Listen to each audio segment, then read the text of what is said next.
نہیں نواب صاحب نہیں، مت مارے نواب صاحب۔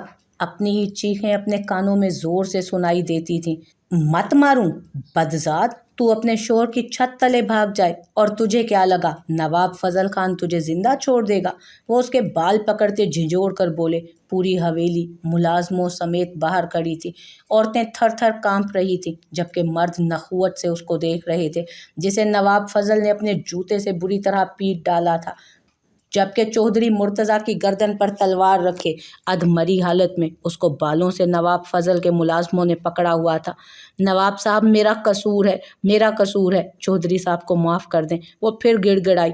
تیرے اس نام نہاد محبت کا تو آج تیرے سامنے ہی قتل کر کے تجھے دکھاؤں گا کہ نواب فضل کو دھوکہ دینے کا انجام کیا ہوتا ہے۔ وہ چیخے اور مرتضیٰ کی طرف بڑھے۔ نہیں نواب صاحب نہیں، خدا را رحم کریں۔ جیسے ہی چودھری مرتضیٰ کی گردن پر نواب فضل کی تلوار چلی، دل دہلا دینے والی آوازوں نے پوری حویلی کا رنگ سفید کر دیا۔ ان میں ایک 8 سالہ بچہ غور سے اپنے باپ کو یہ سب کرتا دیکھ رہا تھا۔ اپنی ہی ماں کی چیخیں اسے بے حد بری لگیں۔ چودھری مرتضیٰ کا تو کام تمام ہو گیا، مگر اس کی ماں کی چیخیں وہ نہیں رکی تھیں۔ تو نواب سادام فضل خان نے اپنے باپ کا ہاتھ پکڑ کر زور سے ہلایا۔ بابا سائیں، اس عورت کو بھی مار دیں، وہ سفاکیت سے بولتا سب کو حیران کر گیا، جبکہ اس کے کانوں میں یہ آواز آئی ضرور تھی، مگر اس کی نظر چودھری مرتضیٰ کے تڑپ تڑپتے آہیں بھرتے وجود پر تھی۔ محبت کی سزا بڑی سخت تھی۔ نہ میرے لال، اس کو تو روز ماروں گا۔ اس نے میرے نکاح میں ہو کر کسی دوسرے سے یاری لڑائی ہے، اس کا انجام تو یہ آخری سانس تک بھی بھگتے گی۔ وہ سر جھٹکتے ہوئے بولے اور سادام کو گود میں اٹھا کر گھر کے اندر چلے گئے، جبکہ ملازمین کو حکم دیا کہ وہ اس کو کوٹڑی میں بند کر دیں۔ نواب جی، اس نے پھول اس کے آگے کیا، جسے سادام نے مسکرا کر تھامنے کے ساتھ اس کا ہاتھ پکڑ کر اپنے ساتھ پڑی کرسی پر کھینچ لیا۔ اس کا گھبرایا شرمایا روپ تو اسی دن اس کے دل میں بس گیا تھا، جب وہ پڑھنے کے لیے کالج جا رہی تھی اور سادام کی گاڑی سے ٹکرا کر جیسے ہی گری، گاڑی کے ٹائر اس کی کتابوں پر چڑھ گئے۔ اس کا بار بار پلکیں جھپکنے کا رقص سادام کے لیے انوکھا تھا، اور اتنا انوکھا تھا کہ جلد ہی وہ اس کا راستہ کاٹنے لگا۔ یہ تو اسے معلوم ہو گیا تھا کہ وہ چودھریوں کی بیٹی ہے، اور چودھریوں کے گاؤں میں ابھی اسکول تعمیر تھے، کالج نہیں۔ کالج کی تعمیرات میں کون سا اس کی حامی تھی؟ یہ تو فیروز کی خواہش تھی کہ ان کے گاؤں میں کالج ہونا چاہیے، اور وہ تو یونیورسٹی بھی بنوانا چاہتا تھا، اور اس پر سادام نے ایک ادھم اٹھا دیا تھا، اور اس کے ادھم نے بات آئی گئی کر دی۔ وہ جانتا تھا کہ چودھری شہریار اور فیروز کی آپس میں بہت گہری دوستی تھی، سالوں پہلے ہوئے واقعے کے باوجود، اور اسی بنا پر چودھریوں کی گاؤں کی لڑکیاں یہاں پر آتی تھیں، مگر عورت کو ہمیشہ عزت ہی سمجھا جاتا تھا، اور وہ سمجھتا بھی تھا۔ دشمنی تھی تو اصل حویلی والوں سے، جن کے سپوت نے ان کی ماں کو بھگایا تھا، اور پھر اپنے انجام کو بھی تو پہنچا تھا، مگر اس کو سکون اب بھی نہیں تھا، کیونکہ چودھری ولید مرتضیٰ کی گردن وہ اپنے ہاتھوں سے دبوچنا چاہتا تھا، جو اس کے باپ کے خون کا پیاسا ہو چکا تھا۔ مگر نواب سادام فضل خان کے جیتے جی تو کوئی بھی اس کے بابا سائیں تک نہیں پہنچ سکتا تھا۔ ڈھولا اتنا سندر مکھڑا کیوں ہمارا ایمان خراب کرتا ہے؟ وہ اپنے علاقائی لب و لہجے میں بولتا زرش کا دل بری طرح دھڑکا چکا تھا۔ وہ اسی طرح رقص کرتی پلکوں سے نروس نظر آ رہی تھی، جبکہ سادام اس کے ہوش ربا حسن سے نگاہیں چرائے بغیر پورے استحقاق سے اسے دیکھ رہا تھا۔ پھر آہستگی سے اس نے اس کے گال کو اپنے ہاتھوں کی پوروں سے چھوا تو زرش آنکھیں میچ گئی۔ سادام کے لیے یہ سب جان لیوا تھا۔ اس سے پہلے کہ وہ مزید بہکتا، اس نے نگاہیں پھیری۔ سائیں تمہارے گھر آئے گا اور تمہیں چرا کر لے جائے گا، مگر ایک دقت ہے۔ وہ اس کی گردن میں ہاتھ ڈالتا چہرے پر عجیب غضبناک تاثرات سجائے اس کی من موہنی صورت تکتے ہوئے بولا، جبکہ لبوں کی تراش میں مسکراہٹ رقصاں تھی۔ زرش نے بھی اس کی طرف دیکھا۔ تم چودھریوں کا لڑکی ہے اور ہم نواب۔ اب نواب سر جھکا کر چودھریوں کا لڑکی لینے جائے گا؟ ناممکن۔ تبھی یا تو تمہیں بھگا کر لے جائے گا یا پھر ساری عمر عاشقی چلائے گا، پھر بیوی خیر ہے کسی اور کو بنا لے گا، مگر عاشق تمہارا ہی ہے۔ گھبرانا مت۔ رفتہ رفتہ بھیگی پلکوں کو دیکھتے ہوئے وہ لطف لے رہا تھا، جبکہ زرش کی جان پر بن آئی۔ سائیں، اللہ اللہ، اتنا نازک محبوب، سوہنا، ہم تو جنگلی بندہ ہے، کیسے ہمارے ساتھ گزارا کرے گا تم؟ وہ اس کا چہرہ ہاتھوں میں بھرتا نرمی سے بولا۔ آپ نے ایسے بات کی، ایسے کوئی کرتا ہے؟ آپ صرف زبردستی کرتے ہیں ہر وقت، میری پڑھائی بھی رکوا دی، مجھے روز اماں ابا سے جھوٹ بولنا پڑتا ہے آپ سے ملنے کے لیے، اور آپ مجھے کہہ رہے ہیں کہ آپ کسی اور سے شادی کریں گے آپ۔ وہ پھوٹ پھوٹ کر روتی سادام کا سیروں خون بڑھا گئی۔ سونا ماہی ایسے ہی رہنا، ہمارا عشق بڑھتا جائے گا، وہ کہا لگا تھا۔ دوبارہ سے بولا تو زرش گھبرا گئی۔ اب میں چلوں نواب جی، اس نے اٹھتے ہوئے کہا۔ شام سے پہلے ہی جانے کی بات کر دی، جس پر سادام کا منہ بگڑا۔ تم ہم سے دور بھاگتا ہے، کون رشوت لگاتا ہے تمہیں جو تم وقت کا اتنا حساب رکھتا ہے؟ وہ کڑے تیوروں سے بولتا زرش کو پریشان کر گیا۔ ایسا نہیں ہے، اماں بولیں گی آج پھر سے دیری ہو گئی۔ وہ سر جھکائے معصومیت سے بولی۔ تو کہہ دینا نا سادام خان کو وقت دیتی ہے تبھی دیری ہوتی ہے۔ وہ پھر سے شرارت بھری نظروں سے اسے گھورنے لگا، جبکہ وہ سرخ ہوئی۔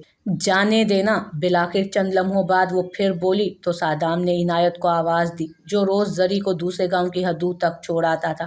اگر بی بی کو خراش آئی تو تمہارا قیمہ تمہارے بچوں کو ہی کھلائے گا۔ وہ سختی سے بولتا اپنا سوٹ جھاڑتا اٹھا۔ عنایت اس کی روز کی یہ دھمکی سننے کا عادی تھا۔ تبھی اس بات میں سر ہلا گیا اور سادام زری کو دیکھنے لگا جو اسی کی طرف دیکھ رہی تھی۔ سادام اس کے دوپٹہ کھول کر خود کو ڈھانپنے کا منتظر تھا، جبکہ زرش اس کے خیالات جانتے ہوئے بھی لاپرواہی برت دیتی۔ کوئی اور سا بندی ہوتا تو ہماری گولی کھا کر ابھی مٹی کے نیچے دبا ہوتا، مگر کیا کریں، ڈھولا سائی ہے، مروت دکھانا پڑتا ہے۔ وہ سنجیدگی سے اپنی چادر اس پر پھیلاتا، اس کا چہرہ ڈھانپتا بولا تو زرش مدھم سا مسکرا دی، اور سادام نے چادر کے اوپر سے اسے پیار کیا اور اسے جانے دیا۔ دل تو بالکل نہیں تھا ویسے، مگر اس کا جانا بھی ضروری تھا۔ ولید بیٹا یہ بندوق چھوڑ دو، تمہارے سینے پر لٹکی ہر وقت یہ بندوق مجھے خوف کا شکار کرتی ہے۔ وہ بولی نہیں تھی، منت کر رہی تھی روز کی طرح۔ کہاں ہے یہ شہریار لالا؟ 1000 بار کہا ہے میں نے کہ ان کے گاؤں جانے پر پابندی لگا دو، مگر انہوں نے تو قسم کھائی ہے میری کاٹ کرنے کی۔ وہ روز کی طرح ہی بھڑکا تھا۔ میری جان حوصلہ رکھو، شہریار کہہ رہا تھا کہ اماں سائیں کچھ ہی دنوں میں جیسے ہی کالج تعمیر ہوتا ہے وہاں جانے پر بھی پابندی لگا دے گا۔ انہوں نے پھر سمجھایا، مجھے تو سمجھ ہی نہیں آتی یہ عورتیں پڑھ کر کون سا تمغہ سینے پر سجانا چاہتی ہیں۔ اس کی اڑیل عقل کو کچھ اماں کی بات لگی، تبھی اپنی بندوق سامنے صوفے پر اچھال کر وہ آرام سے صوفے پر گرا۔ اماں قسم ہے مجھے، اپنے مرے ہوئے باپ کی قبر پر تب تک نہیں جاؤں گا جب تک فضل خان کو نہ اس قبر میں اتار دوں۔ وہ کلس کل بولا تھا تو انہوں نے نفی کی، تمہارے ابا کا پورا قصور ہے، کسی کی عزت کو بھگانا یہی انجام ہوتا ہے۔ وہ مدھم لہجے میں بولتی کہ پیچھے سے غراتی آواز پر ایک دم چپ ہو گئی۔ شرم کر، تیرا خصم مرا تھا، یہ گردن پر چھری چلا کر ماں کے کلیجے کو سلگایا تھا، اور تو میرے بیٹے کو قصور گنوا رہی ہے۔ بی جان بھڑکی تھی۔ ولید نے بھی گھور کر ماں کو دیکھا۔ ہماری جان، ہمارا بچہ، تیری عمر سلامت رہے، میرے ساتھ پر پوتے ہوں اور ان حرام خوروں کو خون کی نالیوں میں بہا دے۔ ولید مرتضیٰ باپ کا بدلہ لے، وہ اس کو بھڑکاتے ہوئے بولی، جبکہ وہ ہمیشہ سے ان کی بات پر مچل اٹھتا۔ دادی جان، جب تک فضل خان نہیں مرے گا تب تک ولید مرتضیٰ سکون سے نہیں بیٹھے گا۔ وہ بولا تو انہوں نے اس کی بلائیں لی، اور جبکہ اس کی ماں کی طرف زہریلی نظروں سے دیکھ کر رخ موڑ گئی۔ سکینہ میرے بچے کے لیے کھانا لگا، وہ وہیں سے چلائی تھی اور اس کے ساتھ بیٹھ گئی۔ تبھی وہاں شہریار داخل ہوا تو سیدھا اپنی ماں کے پاس آیا اور ان کے آگے سر جھکا دیا، جس کی پیشانی چومتے ہوئے ان کی آنکھیں بھیگ گئیں۔ ان کے 2 ہی بیٹے تھے اور آگ پانی کی سی مماثلت رکھتے تھے۔ ولید دادی کے اکسانے پر نوابوں کے خون کا پیاسا تھا، جبکہ شوہر کو کھونے کے بعد ان میں اتنی ہمت کہاں تھی کہ وہ اب اپنی اولاد کو بھی اسی دشمنی کی بھیٹ چڑھاتی۔ کیسی ہیں ماں جان؟ وہ لاڈ سے بولا۔ الحمدللہ، میرا بچہ کیسا ہے؟ وہ بولی تو شہریار مسکرا دیا، جبکہ نظروں کی تلاش چاروں جانب تھی۔ ولید سمیت دادی بھی یہ مہابھارت ناگواری سے دیکھ رہی تھی۔ لالا تم سے کہہ دیا ہے میں نے، اگلی بار ہمارے گاؤں کی کوئی بھی لڑکی نوابوں کے گاؤں نہیں جائے گی۔ ولید بولا تو دادی نے حامی بھری، جبکہ شہریار کو جس کا انتظار تھا وہ پانی کا گلاس لے کر اس کے سامنے تھی۔ بمشکل اس نے نظر بچا کر اپنے بھائی کو دیکھا۔ ولید سائیں 1000 بار سمجھایا ہے، فیصلہ سوچ سمجھ کر اور عقل سے کرنا چاہیے، یہ جلد بازیاں صرف نقصان دیتی ہیں۔ وہ تحمل سے بولا۔ واہ لالا، باپ کو مار دیا انہوں نے ہمارے، اور تم کہہ رہے ہو کہ تحمل رکھوں؟ وہ غصے سے بولا۔ بھول گئے ہو باپ نے کیا کیا تھا؟ ان کی پگ پر ہاتھ ڈالا تھا۔ مرد کی شان ہے یہ، वो नखुवत से सर झटकता उठ गया, जबकि शहरयार ने अफसोस से भाई को देखा और माँ की तरफ फिर, जो खुद भी परेशान ही थी। आप फिक्र ना करें, लाउबाली है, हो जाएगा ठीक। वो उन्हें तसल्ली देकर उठा और किचन की तरफ आया। कुछ खाने को मिलेगा मोहतरमा? वो मुस्कुरा कर बोला, जबकि अंजा का दिल धड़का। आप बैठे, मैं देती हूँ, वो मुस्कुरा कर बोली और उसके लिए खाना गर्म करने लगी। तुम्हारा कॉलेज कैसा जा रहा है? कोई परेशानी तो नहीं होती? वो रोज़ का सवाल उसके मोमी सफ़ेद हाथों को देखते हुए पूछने लगा। नहीं, बस वली लाला गुस्सा करते हैं रोज़ ही, उसने ज़रा परेशानी से बताया। हाँ, ये मसला भी हल करना है, तामीरात शुरू करवा दी हैं मैंने, कुछ ही दिनों में ये काम भी हो जाएगा, वो सुकून से बोला और दूसरे हाथ से अपने अंगूठे की मदद से अपना सर दबाने लगा। आपके सर में दर्द है? आयज़ा ने उसकी तरफ देखा। तुम दबाओगी? उसने चाहत लुटाती नज़रों के घेरे में उसे लिया तो आयज़ा सर झुका गई। दवाई दूंगी, वो मध्यम सा बोली तो शहरयार ने उसका हाथ पकड़ा। उनके निकाह को 2 साल होने को आए थे, मगर अब तक रुखसती के कोई आसार नज़र नहीं आ रहे थे। वजह शुमाइला थी, जो आयज़ा की माँ और शहरयार की चची थी, जो कि ना पहले इस रिश्ते के हक़ में थी और ना अब, और आयज़ा को सख्ती से उससे मिलने से मना करती थी, क्योंकि वो अपने भांजे से आयज़ा की शादी कराना चाहती थी। आयज़ा उनकी एक ही बेटी थी और उनके बकौल बाप की तरह बेटे भी आवारा ही होंगे, तभी वो शहरयार और आयज़ा का रिश्ता ख़त्म करवाना चाहती थी। जबकि अब तो चाचू को भी वो इस फैसले पर ले आई थी। दवाई तो मुझे रात मेरे कमरे में आकर दे जाना तुम, वो सुकून से कहता उठा, उसके हाथ पर छोटी सी शरारत कर गया। जबकि आयज़ा ने अपना हाथ उसकी हिद्दत पर उसकी गिरफ्त से निकाला, क्योंकि सामने ही उसकी माँ आंखों में गुस्सा लिए खड़ी थी। जाओ यहाँ से, वो गुस्से से बोली तो आयज़ा पलक झपकते भाग गए, जबकि शहरयार उनको देखे बगैर खाना खाने लगा। ये वाहिद औरत थी जिस पर उसे गुस्सा आता था, वरना औरतों पर गुस्सा करना उसका खासा नहीं था। बेटा जी, आप अपनी माँ को भी कह सकते हो, वो गुस्से से बोली तो शहरयार मुस्कुरा दिया। चची अपनी बीवी को कहा था। खैर, मैं बहस नहीं करना चाहता, उसने आराम से कहकर फिर खाना शुरू कर दिया। कैसी बीवी और कौन सी बीवी, वो नखुवत से कहती बाहर निकल गई, जबकि शहरयार ने खाना छोड़ दिया और अब आयज़ा पर उसे गुस्सा आया। अब तक उनका रिश्ता कायम रहने में सारा हाथ उसी का था, वरना यह रिश्ता कब का टूट चुका होता। वो किसी के सामने ज़ुबान खोलकर अपनी पसंदीदगी अपने शोहर के लिए वाजे नहीं कर सकती थी। वो खाना वैसे ही छोड़कर उठ गया। लाला, जीप ले जाऊं? हादी ने उसकी तरफ देख कर कहा। तुमको हमारी गाड़ी के अलावा कोई गाड़ी नहीं दिखता? वो गुस्से से उसे घूरने लगा। लाला प्लीज़ यार, वो मिन्नत करने लगा तो सादाम ने उसकी जानिब चाबी उछाल दी। 10 मिनट में वापसी कर लेना, वो आईने में खुद का जायज़ा लेते बोला। मूँछों को ताव देता, ब्लैक शॉल और सफ़ेद सूट में वो गज़बनाक खूबसूरत लग रहा था। खुद पर परफ्यूम छिड़कते उसके दिमाग में जरी का चेहरा आया। हमारा सुंदर माही, उसने ख्याल में ही उसको शर्माने पर मजबूर कर दिया। हादी तो कब का गायब हो चुका था। जबकि वो सीढ़ियाँ उतरता नीचे आया तो अपने बाप को देखा, जो उसकी जानिब देखकर मुस्कुरा रहे थे। कैसा है हमारा जान? उसका लहजा और लफ्ज़ों का तनासुब बिल्कुल अपने बाप पर गया था। हम फर्स्ट क्लास, तुम सुनाओ, तुम्हारा दूसरा बीवी दुरुस्त है? वो हंसा तो उन दोनों के कह के लाउंज में गूंजे। अगर वहाँ कोई बाहर का बंदा होता तो ज़रूर हैरान होता कि वो अपने बाप से बात कर रहा था। जब से तुमने हमारा दूसरा शादी कराया, जिंदगी में सुकून आ गया बेटा साईं, वो सोफे पर बैठते मज़े से बोला। उसने सर खम करके शुक्रिया वसूल किया। अब दोनों के सामने दोपहर का खाना लगाया जा रहा था, जो कि उसकी माँ लगा रही थी, मगर दोनों में से किसी को भी इस बात का ख़ास फ़र्क नहीं पड़ा, क्योंकि वो मुलाजमा से कम नहीं समझते थे उसे। जबकि वो अपनी गलती की सज़ा सारी ज़िंदगी भी भुगतती तो कम था। उनकी वजह से उनकी मोहब्बत को किस हाल तक पहुंचाया गया। वो खाना लगाकर चली गईं तो वो दोनों फिर से बातों में लग गए। ये हादी साईं पर नज़र रखो, कुछ बिगड़ा बिगड़ा लगता है, वो चाय की सिप लेते हुए बोला तो वो हंस दिया। बिगड़ने दें, हमारी जान है, बिगड़ेगा ही। वो मुस्कुराया तो वो भी हंस दिए। अब कहाँ की तैयारी है? उसकी खसूसी तैयारी पर चोट करके बोले तो वो हंसा। कहीं नहीं, बस 2 दिन बाद हमारा घोड़ा मैदान में उतरेगा, बस उसी से मुलाकात के लिए जा रहा है। वो नाश्ता करके उठा तो उन्होंने सर हिलाया। क्या लगता है? उन्होंने चौधरियों और नवाबों के बीच होने वाले घुड़ मुकाबले के बारे में पूछा, जिस पर वो मूंछों को ताव देने लगा।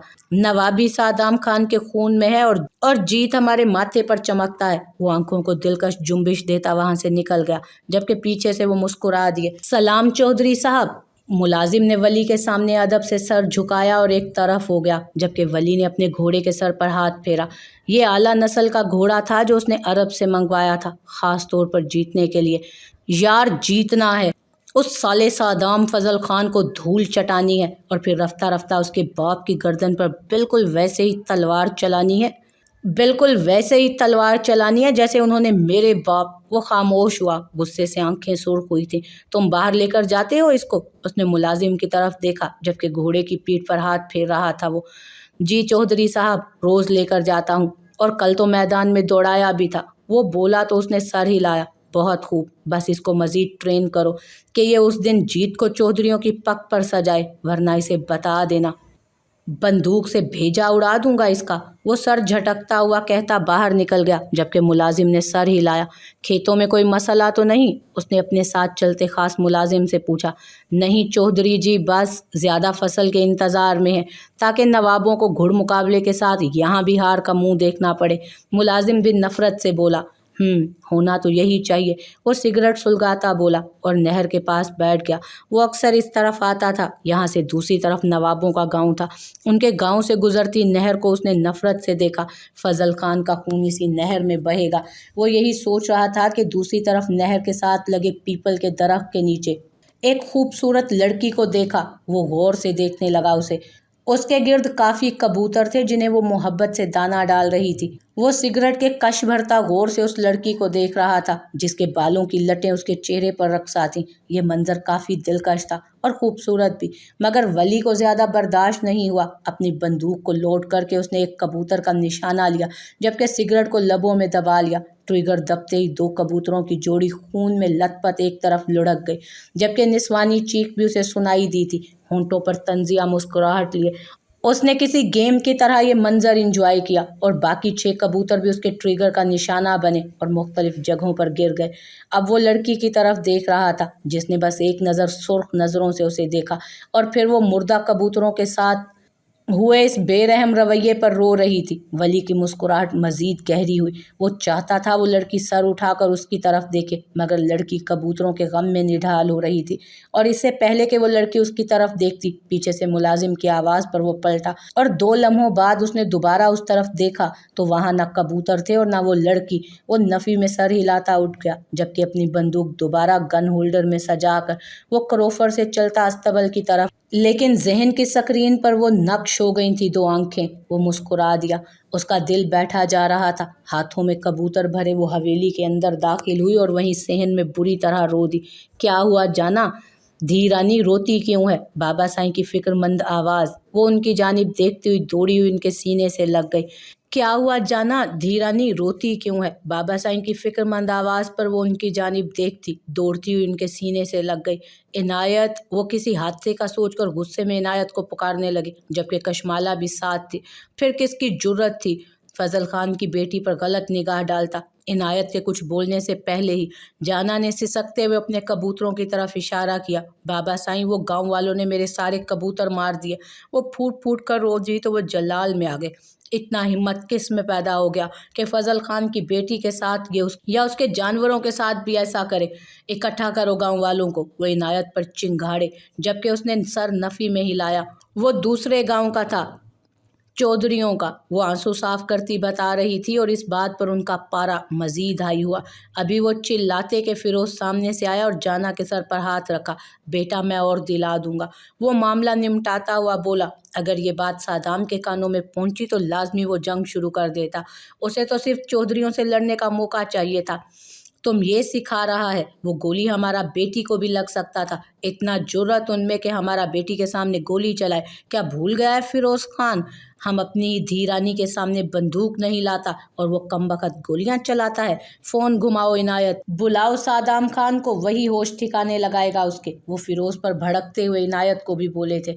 चाचू, आप क्यों बात को तूल दे रहे हैं? मैं शहरियार से बात करूंगा, अगली बार ऐसा नहीं होगा। फिरोज आराम से बोला जबकि जाना दोबारा कबूतरों के पास उनके जख्म देखकर रो रही थी।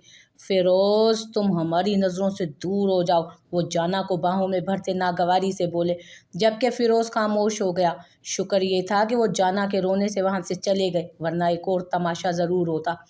जाना के सिसकते वजूद को देखकर उसे भी दुख हुआ। उन सब के लिए जाना बहुत कीमती थी।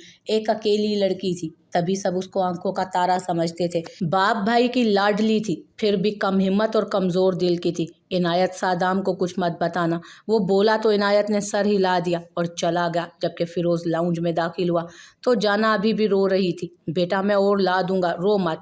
वो फिर से उसको पुकारते हुए बोला, लाला मगर कोई इतना जालिम भी होगा, उन्होंने मेरे सारे कबूतर मार दिए। वो बचने के लिए उड़े भी। वो सिसकी तो फजल खान ने उसे सीने से लगा लिया। हमारा बेटी रोएगा तो हमको सुकून कैसे मिलेगा? अब तुम चुप हो जाओ, हम सादाम से कहकर तुम्हारे मुजरिम की हड्डियां तुम्हारे सामने तोड़वाएगा। वो बोले तो जाना ने नफ़ी की और उठकर चली गई। सब जानते थे वो इतनी आराम से इस बात को नहीं भूलेगी। 2-4 दिन तो वो अपने कबूतरों का शौक ज़रूर मनाएगी, मगर फिरोज़ की कोशिश थी कि वो सादाम से इस बात को दूर ही रखें ताकि कोई और हंगामा खड़ा ना हो।